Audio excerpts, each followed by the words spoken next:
मैं ही सेवा करूं, ये सौभाग्य है मेरा। किया होगा कुछ पुण्य।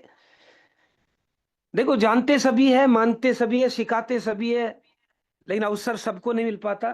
कोई पुण्य उजागर होता तभी पाता है। मैं नसीब वाला हूं, बल्कि खुश नसीब वाला हूं। आप भी कम नसीब वाले नहीं है, क्योंकि बोलना उतना महत्वपूर्ण नहीं है जितना सुन लेना। और सुन लेना उतना महत्वपूर्ण नहीं जितना उसको गुण लेना। गुण लेने का मतलब व्यवहार में ले आना। तो ये मेरा फर्ज था, मेरी ड्यूटी थी, मेरी क्षमताएं थी। मैं कर रहा हूँ कोशिश। आप भी पेन डायरी लेकर के बैठे। आज रियली में बहुत अच्छे चैप्टर पर चर्चा करने वाला हूँ। परिचय की बात करें तो वही सामान्य परिचय। डॉक्टर कृष्णपुरी नाम है। Triple MA, double PhD, LLB, IAS, RS, college lecture, school lecture बनने और बनाने दोनों का अनुभव। एनसीसी और स्काउट जैसी स्वयंसेवी संस्थाओं में एक अच्छे पद पर रहते हुए सेवा ली, वहां मैंने काफी सीखा। एक शब्द बोलूं तो मुझे 52 टाइप की गांठ लगाना आता। जैसे दो रस्सियों को जोड़कर गांठ बनाते हैं ना, बांधते, मैं 52 टाइप गांठ, जिसमें से 8 से 10 गांठ तो ऐसी होती जिसे केवल हम विशेष लोग ही खोल पाते हैं और नहीं खोल पाएंगे। हमें एनसीसी स्काउट में यह भी सिखाया गया था कि नदी की चौड़ाई को देखकर उसकी लंबाई कैसे अनुमानित लगा ले, पेड़ की छाल को देखकर उस पेड़ की अनुमान कैसे लगा ले। ये सारे अनुभव प्रैक्टिकल हमारे पास रहे हैं। मैं बहुत सौभाग्यशाली रहा हूं, क्योंकि मैंने पहले भी कहा था कि आप मेरे बारे में उतना ही जानते हैं जितना मैंने बता रखा है। बाकी कुछ और क्या, वो साइलेंट होते हैं। लेकिन मैं सौभाग्यशाली हूँ, सेवा करने का मौका मिला। और अभी मैं नेट हूँ, तीनों सब्जेक्ट में सेट हूँ। नेट सेट का मतलब कॉलेज में लेक्चर बनने की क्वालिफिकेशन सामान्य नहीं है। ये बहुत बड़ी बातें हैं, लेकिन ये पता नहीं कैसे हासिल हो गई। प्रभु का वरदान था, माँ बाप की कृपा थी, मेरी लगन थी, और साथियों का साथ था, सहयोग था। क्योंकि आदत और संगत सब कुछ बदल देती है। सोचते होंगे कि सर इतनी क्षमताएं हासिल की तो अच्छे घर के होंगे। नहीं भाई दोस्तों, ऐसे घर से हूँ जहाँ 2 टाइम की रोटी अच्छी तरह नहीं मिला करती थी। कई बार तो मैं भूखा स्कूल गया था। इमोशनल करने के लिए नहीं बता रहा, रियलिटी के लिए बता रहा हूँ। क्यों बता रहा हूं? कि ऐसी स्थिति में था जहां 2 टाइम की रोटी न मिलने के कारण भूखा स्कूल गया, और आज अपने आप को इतना सुधार करके यहां ले आया। जो कि अच्छे अच्छे इनका नाम नहीं जानते। इसे क्या कहते हैं? समर्पण, त्याग, क्रियाशीलता, लगनता, कंसिस्टेंसी, सपनों के प्रति डेडिकेट, थकने का नाम तन मन वचन क्रिया से न लेना। इसका ये मेरी क्षमताएं हैं। तो भी सर यूटेक डायरेक्ट सेलिंग अच्छे। हाँ जी दोस्तों, मैं 5 लाख से ज्यादा स्टूडेंट को कंट्रीब्यूशन दे चुका हूँ आईएएस आरएस कॉलेज लेक्चरशिप में।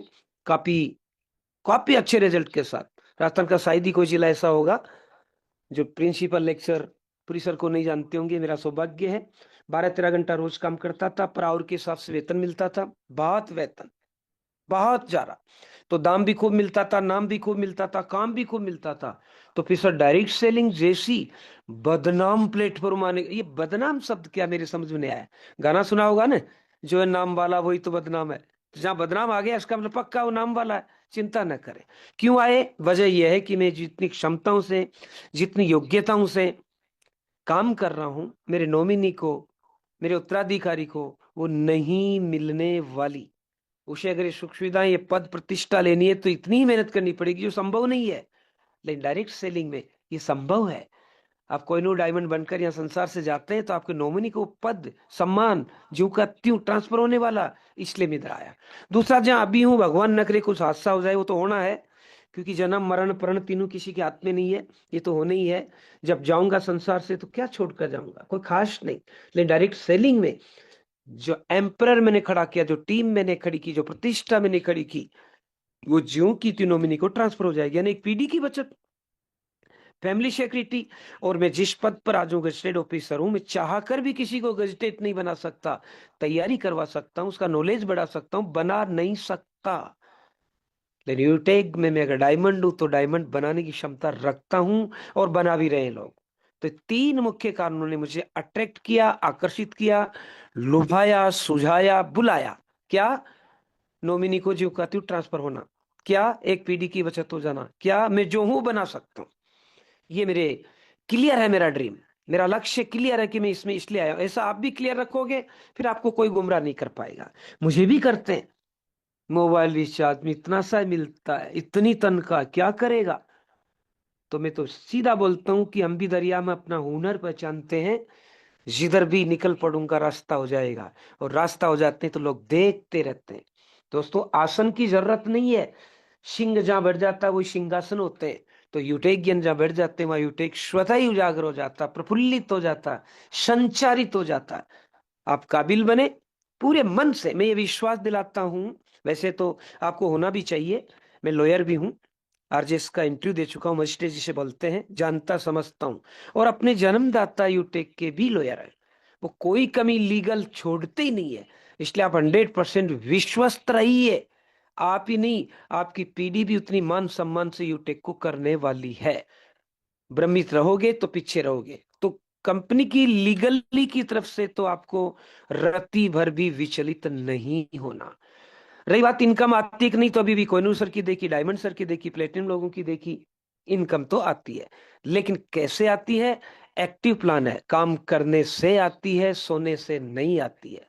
क्योंकि उद्यम में निषिद्यंति कार्याणि न मनोरथे, नहीं सुप्तस्य सिंहस्य प्रविशन्ति मुखे मृगा। मतलब जंगल का राजा शेर ये सोचकर पेड़ के नीचे बैठ जाए कि मैं तो शेर हूं, हिरण अपने आप मुंह में आएगा, असंभव। भागना पड़ेगा। शेर है तो है, प्रयास तो करना पड़ेगा। तो जो भी पद आपने हासिल किया करना पड़ेगा, उसके अनुकूल जो आपकी रेस्पॉन्सिबिलिटी वो करनी पड़ेगी, तभी इनकम आएगी। तो ये परिचय था, ये आपका मोटिवेशन था। आज की बात करूंगा। मेरा उद्देश्य है, ईश्वर ने सब कुछ दे रखा, अभी वर्तमान में कोई कमी नहीं है, तन मन धन वचन क्रिया टीम दाम कोई कमी नहीं है। समय स्वस्थ पूर्णतः, बचपन और 55 बराबर है, 54+ हूँ, 55 भी हूँ। कोई दिक्कत नहीं, आपके सामने बोल भी रहा हूँ, कितनी बड़ी उपलब्धि है। लेकिन क्या ये उपलब्धि बरकरार रहेगी? असंभव, परिवर्तन प्रकृति का नियम है। तो जब वो परिवर्तन परिवर्तन आएगा कोरोना काल की तरह, तो फिर कोई नया यूटेक खड़ा होगा। आप अपने आप को इतना काबिल कर लें। तो मेरा उद्देश्य है कोई बीमार न पड़े, लेकिन तो मेरा उद्देश्य दूसरे का थोड़ी है। और पड़ जाए तो उसको स्वस्थ करने में मदद करूं। किससे? आयुर्वेद से। किससे? नेचुरोपैथी से। किससे? हीलिंग से। और वो तभी मदद कर पाओगे जब खुद काबिल बनोगे, खुद उसका अनुभव करके लाभ ले पाओगे, वो भी सक्षम होगा। तो आज का मेरा अपना टारगेट रहेगा, जो भयंकर बीमारी है, दिखाई नहीं देती लेकिन सबको प्रभावित करती। क्योंकि घर में ऐसा व्यक्ति होता है जो काम करता है लेकिन वो दिखता नहीं है, लेकिन उसी की वजह से काम होते हैं घर में। तो अपने शरीर में ऐसा एक एनर्जी मैनेजर है। आज मैं उसी एनर्जी मैनेजर पर बात करूंगा। नाम है उसका थायराइड। कई प्रकार की ग्रंथियां शरीर में है जो अंतःस्रावी होती है। अंतःस्रावी का भीतर ही भीतर इसने अमृत जैसे हार्मोन छोड़ती है, जो बाकी सारी क्रियाओं को क्रियाशील रखते हैं। अगर वो नहीं छोड़ेगी तो नहीं होगा। तो थायराइड ऐसा साइलेंट एनर्जी मैनेजर है जो सभी अंगों को संचालित करने के लिए आवश्यक ऊर्जा को वहां तक संपूरित करता है, संचारित करता है, भेजता है, रूप बदल कर उसको जितना चाहिए उतना कन्वर्ट करता है। क्या लाजवाब ग्रंथि है। नाम इसका थायराइड। कहाँ है ये रही गला, दाई तरफ जो बालिका ने दोनों हाथों के बीच में लाल लाल चिन्ह दिख रहा है, वो थायराइड है। इसे समझ ले, थायराइड को समझ ले। क्या समझे? होती क्या है, कहाँ रहती है, काम क्या करती है, कितने प्रकार का हार्मोन संचारित करती है, उस हार्मोन की कमी और अधिकता से शरीर में क्या परिवर्तन होते हैं। क्योंकि जब से विनिंग टीम ने मुझे सेवक के रूप में संपूरित किया है, यूटेगियन के काफी कॉल आते हैं, महिलाओं की विशेषता। सर ये समस्या, पुरुषों की भी ये समस्या, सच ये है कि थायराइड में गड़बड़ है। वजह क्या? लाइफ स्टाइल, उसको ठीक करो। तो आज इन सब पर संक्षिप्त चर्चा करूंगा। समय पर ही सब हो जाएगा, क्योंकि मैं काम करता हूं। मैं मानता हूं काफी क्रियाएं मुझे करनी होती है, व्यस्त हूं लेकिन अस्त व्यस्त नहीं हूं। मुझे जितने और देंगे, जितने रन देंगे, लगभग ईश्वर की दया से उतने बना लेते हैं। आप भी कोशिश करें, नोट्स भी बनाए, स्क्रीन शॉट भी ले लें। आइए, ये है थायराइड ग्रंथ। दाई तरफ देखिए, ये आदमी है, ये गला है, यहां पर स्थित है, ये थायराइड है। स्क्रीन शॉट ले लो, फुर्सत निकाल कर फिर पढ़ते रहना। यह स्थित है सारा देने के लिए भी। नहीं आई समझ में सर? आएगी। दाई तरफ फिर मैंने लिख दिया हिंदी में। ये थायराइड कार्टिलेज है। जैसे घुटने में कार्टिलेज होता है, वो घूमती है ना, संचालन करती है, लुब्रिकेट करती है, ऐसे ही ये जो तीर का निशान ऊपर दाई तरफ, ये थायराइड कार्टिलेज है। जो इसको व्यवस्थित रखता है। फिर उसके बाद ये जो आपको तितली की तरह दिखाई दे रही है, मधुमक्खी के छत्ते की तरह दिखाई दे रही है, ये थायराइड ग्लैंड है। बस यही है एनर्जी मैनेजर। इन मैनेजर्स आपको व्यवस्थित रखना, संतुलित रखना। बॉडी में कोई समस्या आ ही नहीं पाएगी, आएगी तो इसे मतलब शरीर को भगवान ने ऐसा बना रखा, जो चीज चाहिए वो पैदा कर देता है। बस आप तो काबिल बने रहे। और फिर थायराइड ग्रंथि के नीचे ये ट्रेफिया है जो इसे सहारा देता है।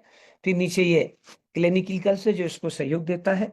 आज बात करें थायराइड देते हैं, बाईं तरफ मैंने बता दिया ऐसे दिखती है, गले के पास है, सामने है, पीछे नहीं है, तितली की तरह है। प्रोफाइल की बात करते हैं तो आराम से हिंदी इंग्लिश कोई प्रॉब्लम नहीं है, आराम से देखिए। Thyroid gland is a endocrine gland located in the neck. Thyroid जो ग्रंथि है वो गर्दन में स्थित है और एक एंडोक्राइन ग्रंथि है। एंडोक्राइन ग्रंथि का मतलब जैसे वाईफाई होता है, पहले टेलीफोन होते थे तार से चलते थे, ये तार रहित ग्रंथि है, मतलब कोई इसमें नलिकाएं नहीं है। ये हार्मोन जो निकालती है वो खून के माध्यम से मिलकर, रक्त के माध्यम से मिलकर, जिस रूप में उस अंग को, विशेषतः हार्ट, दूसरा लीवर, तीसरा ब्रेन, चौथा स्टोमच, पांचवा आंते, पांच याद रख लो। इन सभी को कंट्रोल करती है, लेकिन इन पांचों को ये नियंत्रित रोज हर पल रखती है। पेट में कोई गड़बड़ है, उसको क्या हार्मोन चाहिए, T3 T4 के माध्यम से अनुपातिक रूप से भेज देती है। लीवर को क्या चाहिए, या ये T3 T4 को, बस दो इसके मुख्य हथियार है, T3 T4। ये क्या बात करेंगे अभी, चिंता न करें। आप तो अभी इतना सा देख लें कि थायराइड ग्रंथि को एनर्जी मैनेजर करते हैं। दूसरा ये देख लें कि ये बिना नलिकाओं की ग्रंथि है, जो ये हार्मोन निकालती है और इसको उस अंग तक पहुंचाने में सहयोग करती है जो उसे चाहिए। तो दूसरी लाइन फिर यहां मैंने लिखवा दी है, T3, जिसे ट्रायो डी ट्रायोडोथायरोनिन, अगर इतना बड़ा नाम याद नहीं रहता तो T3 से रट सकते हो। और T4 जिसे थायरोक्सिन कहते हैं। ये दो प्रकार के हार्मोन छोड़ती है। मतलब पहला प्रश्न मन में क्या रखना, गले के सामने है, तितली की तरह है, एनर्जी मैनेजर है, और शरीर सभी को व्यवस्थित रखती है, विशेषतः ब्रेन, दूसरा देखे तो लीवर, तीसरा देखे तो स्टोमच, पेट, आते। ये चार पांच चीजें भी याद रख लोगे तो आपका काम चल जाएगा। यही सारे शरीर के हीरो हैं। तो इन हीरो में अगर जैसे फैटी लीवर हो गया, कहीं कहीं थायराइड प्रॉब्लम है, गले में प्रॉब्लम है, कहीं कहीं थायराइड प्रॉब्लम है, ब्रेन में फॉग हो जाता है, भूल जाते हैं, ये थायराइड प्रॉब्लम है, सच में थायराइड प्रॉब्लम है। और पेट में आते गड़बड़ होगी, थायराइड पर्याप्त मात्रा में नहीं पहुंचा, महिलाओं की मासिक धर्म की गड़बड़ी है, देरी तक नहीं हो पाता है, पेन होता है, और भी कहीं थायराइड प्रॉब्लम है। मोटी होगी, थायराइड प्रॉब्लम है। खूब खाना खाते हैं, खूब भूख लगती है, पतले रहते हैं, तंदुरुस्त हो ही नहीं पाते, थायराइड प्रॉब्लम है। क्या करें, आइए आपके हाथ में, आप खुद कर लेंगे इन चीजों को। तो दो प्रकार के हार्मोन छोड़ी। फिर तीसरी लाइन देखे, T3 T4। TSH क्या है, फुल फॉर्म आप देख सकते हैं, थायराइड, एस का मतलब स्टिमुलेटिंग, एच का मतलब हार्मोन। TSH ये थायराइड का काम नहीं है, लेकिन थायराइड के पास जो गार्ड आकर सूचना देता है कि वहां पर खतरा है, T3 T4 उत्सर्जित कीजिए, अगर ये आकर नहीं कहेगा तो उत्सर्जित नहीं करती है। ये भी संत स्वभाव की है, स्वतः नहीं करती है। इसको TSH नाम का जो इंस्पेक्टर कह दो, पुलिस वाला बड़ा अधिकारी कह दो, आर्मी कह दो, ये दिमाग में जो मस्तिष्क में उपस्थित है, पिट्यूटरी ग्रंथि, उसे मास्टर ग्रंथि भी कहते हैं। किसी भी अंग में गड़बड़ होने कर वेगस नर्वस, जो मैं कई बार चर्चाएं कर चुका हूं, के माध्यम से सूचना जाती है ब्रेन के बाद कि T3 T4 की कमी है, हमें चाहिए। तो फिर दिमाग के पास जो पिट्यूटरी ग्रंथि है वो TSH नाम का हार्मोन निकालती है, और वो सीधा रिलीज करती है, और वो थायराइड के पास जाकर कहता है कि भाई थायराइड ज्यादा हो गया, कम कर, भाई थायराइड कम हो गया, ज्यादा कर, ये सूचना देता है। फिर वो T3 T4 के माध्यम से निकाल देता है। इतना तो याद रह जाएगा, पिट्यूटरी ग्रंथि को सारे अंग सूचना देते हैं, हमें ये चाहिए। और पिट्यूटरी ग्रंथि जो दिमाग में भी बताऊंगा चित्र कहाँ है, वो TSH नाम के आर्मी सैनिक को भेजती है, और वो थायराइड ग्रंथि के पास जाकर T3 T4 को उत्सर्जित करने या कम करने या ज्यादा करने का निर्देश देती है। इतना याद रह जाएगा, आप डॉक्टर की तरह काम कर लेंगे। तो तीन चीजें याद रखनी है, TSH, थायराइड स्टिमुलेटिंग हार्मोन, मतलब हार्मोन जो है उसको उत्सर्जित करने के लिए, उत्तेजित करने के लिए सूचना देने वाला। 3 शब्द याद करना है, TSH, हमें TSH ही बोलूंगा, फुल फॉर्म नहीं बोलूंगा, T3 T4, बस इतना सा याद रखोगे, आप जीत जाओगे बाजी। आइए, नहीं आया समझ में, अब तो समझ लीजिए। बाईं तरफ ये शरीर है, बीच में ये गर्दन है, और दाईं तरफ ये लाल रंग की दिखाई दे रही है थायराइड ग्रंथि है, ये यहाँ पर स्थित है। स्क्रीनशॉट ले लें, बाद में फुर्सत में समझें। बहुत मजा आता, मैं तो 8-10 दिन से इसकी स्टडी कर रहा हूँ, बहुत मजा आ रहा। मेरे पुराने नोट्स खंगाल लिए, पुरानी किताबें खंगाली, पुराने मेरे जो अनुभव था उनको खंगाला, और रोज 1-1.5 घंटा इस पर काम करके फिर आपके सामने आया हूँ। ऐसे रजाई से उठकर नहीं आया हूँ, जो आपको स्लाइडों से ही पता चल गया होगा। क्योंकि जब मुझे 1000 लोग सामने यहाँ बैठे हैं, यूट्यूब पर है, उनके सामने हूँ, तो मुझसे कई गुना तैयारी करके आनी होती है। और ये आप डुप्लीकेट करो। जब मैं आपको नहीं जानता, केवल अपने आइकॉन सर के आदेश मात्र से सेवा करने के तैयार हूं, तो आप तो जिनको जानते हैं उनके लिए मेहनत करो बारे भाई। आइए, इंट्रोडक्शन दे दिया मैंने, फिर ले लो। पहली लाइन लिख रखी है, the thyroid gland is a butterfly shape gland located neck. गर्दन में सामने तितली के आकार में एक ग्रंथि है, उसे थायराइड कहते हैं। दूसरी लाइन लिख रखी है, regulated metabolism, energy and hormonal balance. ये 3 चीजों को रेगुलेट करती है, बहुत सी है, लेकिन उन 3 को ग्रुप में बांट दिया अपन ने। पहला, मेटाबॉलिज्म, शरीर क्या होता है, शरीर में खाना खाया, पानी पिया, हवा ली, उसको ऊर्जा में कन्वर्ट करता है, उस प्रक्रिया को मेटाबॉलिज्म कहते हैं। ये तो बहुत खाता है, इसको कुछ लगता ही नहीं है, मेटाबॉलिज्म खराब है। इसको तो मौसम बदलते सर्दी जुकाम छींक के आती है, मेटाबॉलिज्म खराब है। इसके तो हार्मोनल मासिक धर्म वाली प्रक्रिया, मासिक 1 महीने में 3-3 महीने अंतराल, 6 महीने अंतराल बाद हो रही है, मेटाबॉलिज्म गड़बड़ है, ठीक करें। दवाई की उतनी जरूरत नहीं जितनी सजगता की है। सर ये सब क्यों हो गया, लाइफ स्टाइल डिसऑर्डर कर दिया आपने, दिखावा ज्यादा कर दिया आपने, जो चीज चाहिए थी वो न देकर अनावश्यक चीजें ज्यादा दे दी आपने। आप ही अपने दुश्मन है, अपने मित्र बनिए। एनर्जी, जो ऊर्जा मिली वो एनर्जी है, बिना एनर्जी के शरीर चलता ही नहीं है। हार्मोन किसको क्या चाहिए, वो प्रत्येक अंग को अलग अलग चाहिए। कोलेस्ट्रॉल एक हार्मोन बोल सकते हो, लिक्विड एक हार्मोन बोल सकते हो। तो 3 चीजें याद रख लो, गले के पास है, ओके। मेटाबॉलिज्म में एनर्जी और हार्मोन को बैलेंस रखती है, अनबैलेंस हो गया तो गड़बड़ है। तीसरा लिख दिया हमने, disorder of the thyroid can lead to overactive और अंडर एक्टिव थायराइड फंक्शन। इन हार्मोन का ज्यादा हाइपर थायराइडिज्म, कम हाइपोथायराइडिज्म बन जाता है। तो मैं समझूंगा, आप इन 3 शब्दों को किसी भी बड़े डॉक्टर के साथ बोलोगे, वो समझ जाएगा यह बंदा ट्रेंड है, प्रशिक्षु है, किसी विशेषज्ञ से संपर्क लेकर आया है। क्योंकि दोस्तों, संगत में रंगत है। और आपने देखा होगा, 27 नक्षत्रों में से एक नक्षत्र होता है, उसका नाम है स्वाति। स्वाति नक्षत्र में बरसात होती है, अगर उस बरसात की बूंद सांप के मुंह में गिर जाए तो जहर बनती है, संगत का दुष्परिणाम। केले के पत्ते पर गिर जाए तो कपूर बनती है, संगत का परिणाम। सीपी में गिर जाए तो मोती बनती है, संगत का परिणाम। स्वाति का क्या दोष है, स्वाति तो नक्षत्र है, बरसात तो होनी है, गिरना कहाँ है, ये संगत है। इसलिए किसी कवि विशेष ने कहा है कि कदली शीप भुजंग मुख, स्वास्थ्य एक गुण 3, जैसी संगत बैठिए वैसो ही फल दीन। जैसी संगत में बैठ जाओगे, प्रभु वैसा ही फल देता है। क्योंकि स्वाति नक्षत्र, यस, विनिंग टीम यूटेक स्वाति नक्षत्र से कम नहीं है। बूंदे कोहिनूर, डायमंड, प्लेटिनम, वर्षात की बूंदों से कम नहीं है। अब आप रोते हो मेरा तो ये नहीं हो रहा, तो आप सांप के मुंह में गिर गए भाई, कोबरा, पता नहीं आप जानते हो। मैं काम तो करता हूं, मेरी टीम काम नहीं करती।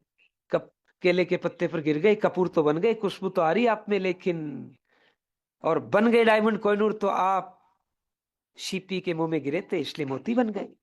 तो दोस्तों, किसी पर उल्हाना देने से पहले अपने आप को सुलझा लो। विनिंग टीम पवित्र है, लीग है, बढ़ने वाला है, आप बढ़ो और मत बढ़ो। मैं प्रशंसा नहीं कर रहा, सॉरी, मैं ऐसे नेचर का व्यक्ति हूं। I am not only lecturer but also advocate and astrologist. पूर्वानुमान लग जाता है, क्योंकि जब झूठ बोला ही नहीं तो झूठ बोलते ही नहीं। सच बोलना सीखो, आपके मुंह से सच निकलेगा। प्रयास करो। क्या एम्पायर खड़ा कर दिया अपने कोहिनूर सर ने। 15 लाख से अधिक लोग। आप एक आदमी से मिलने में क्या कहना चाहते हो? संगत बदलो। तो ये चीज देखो और आगे बढ़ो। सर समझा दो ने एक और, ये लो समझिए। नीचे से ऊपर की ओर चलते हैं। नीचे दाईं तरफ एक दिमाग है। दिमाग में ये जो गोल गोल गहरा सा दे रखा है, ये अपनी पिट्यूटरी ग्रंथि है। पिट्यूटरी ग्रंथि से एक हार्मोन निकलता है, को TSH बोलते हैं, थायराइड स्टिमुलेशन हार्मोन। ये यहां से निकालती है और फिर ये ऊपर वाली पर चलो। ये थायराइड ग्रंथि उसके पास जाकर कहता है कि भाई T3 T4 उत्सर्जित कीजिए। इसको बार बार फिर समझिए। दिमाग में पिट्यूटरी ग्रंथि है, मास्टर ग्रंथि भी कहते हैं उसे, मालिक ग्रंथि भी कहते हैं उसे। सारे अंग वहां सूचना भेजते हैं कंट्रोल रूम के पास कि भाई हमें चीज चाहिए। फिर वो कंट्रोल रूम, जैसे डाकघर में डाक आ गई तो बड़े में इकट्ठे करते, फिर जिस पिन कोड पर जानी वहां पहुंचाते ना, तो फिर वो थायराइड ग्रंथि के पास TSH को भेजता कि जा बोल थायराइड ग्रंथि को कि वो T3 T4 को ज्यादा या कम कैसे अनुपातित बनाए और वहां तक भेजे। ये प्रोसेस। मुझे पूरा विश्वास है, यकीन है, आश्वस्त हूं मैं कि आपके पूर्णतः समझ में आ जाए और आप किसी को भी समझा ले जाएंगे स्वयं के साथ। और समझे आज क्या पढ़ रहे हैं वो आपको पता चल गया होगा। मैं फिर दोहरा देता हूँ। व्हाट इज थायराइड समझ लिया, इसके काम T3 T4 बनाना। अब समझेंगे काइंड, इसके प्रकार, फिर समझेंगे इसकी प्रॉब्लम, फिर समझेंगे बिगेस्ट दुश्मन कौन है थायराइड के। अभी बताता हूं। आरंभी है how to cure permanently at home, घर पर ही पूर्णतया इसे कैसे अपने नियोजित संयोजित नियंत्रित कर सकते हैं और विदाउट मेडिसिन। सच यह है कि इसकी आज तक कोई दवा बनी ही नहीं है। थायराइड की एलोपैथी में कोई दवा बनी ही नहीं है। क्यों? क्यों? इसका रूट काज एक है ही नहीं। रूट काज का मतलब मूल कारण अगर एक होता तो दवा बन जाती। इसके मूल कारण कहीं है, इसलिए एलोपैथी में एक कोई दवा है ही नहीं। वो फूड सप्लीमेंट्री के माध्यम से दवा का रूप देकर अपने व्यवसाय को बढ़ा रहे हैं। मैं आलोचना नहीं कर रहा। कई एलोपैथी डॉक्टरों से संपर्क करने के बाद उस निष्कर्ष को इस शब्द में बोल रहा हूं कि वो अपने व्यवसाय को बढ़ा रहे हैं। क्यों? उनका दोष भी तो नहीं ना। वो जानते ही नहीं है घरेलू उपचार क्या होते हैं, क्योंकि उनको सिखाया ही नहीं गया। वो जानते नहीं है कि वात पित्त कफ के बैलेंस है। वो जानते ही नहीं है कि फूड सप्लीमेंट्री में एलोपैथी के अलावा भी घर में भी ये चीजें होती है क्या। इसलिए उनका दोष नहीं है।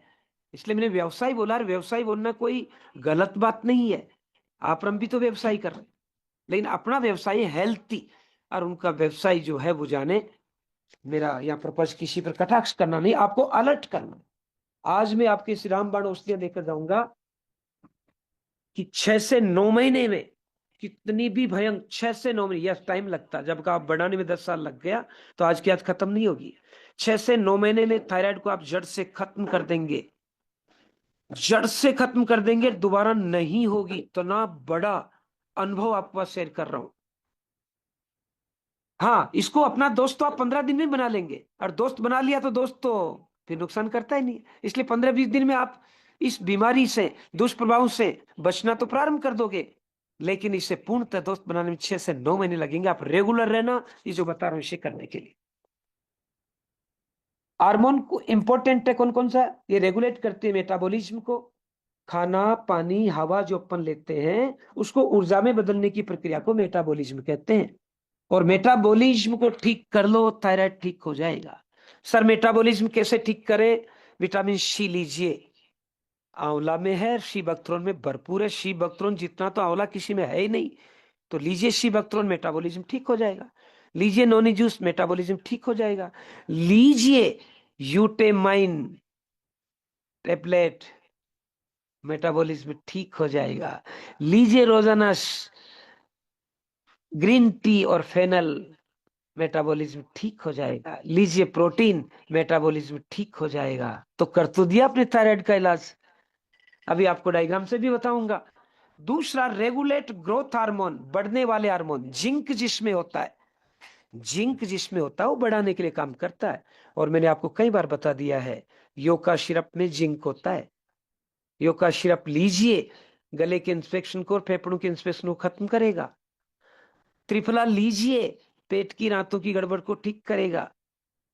है ना, मतलब यूटेक में स्वभावतः ही ऐसी चीजें पैदा हो गई, क्योंकि वो पैदा ही ऐसे युग में हुआ ना। यूटेक पैदा ही ऐसे समय में हुआ कि खुद यूटेक को ही नहीं पता वो क्या कर रहा है। अच्छाई की दृष्टि की बात कर रहा हूं मैं, क्योंकि कोरोना काल में पैदा हुआ था, किस लिए? कोरोना से निजात दिलाने के लिए। तो उसमें गलतियां कमियां आ कैसे सकती है? स्वभावतः ही अच्छी चीजें आती है। तो त्रिफला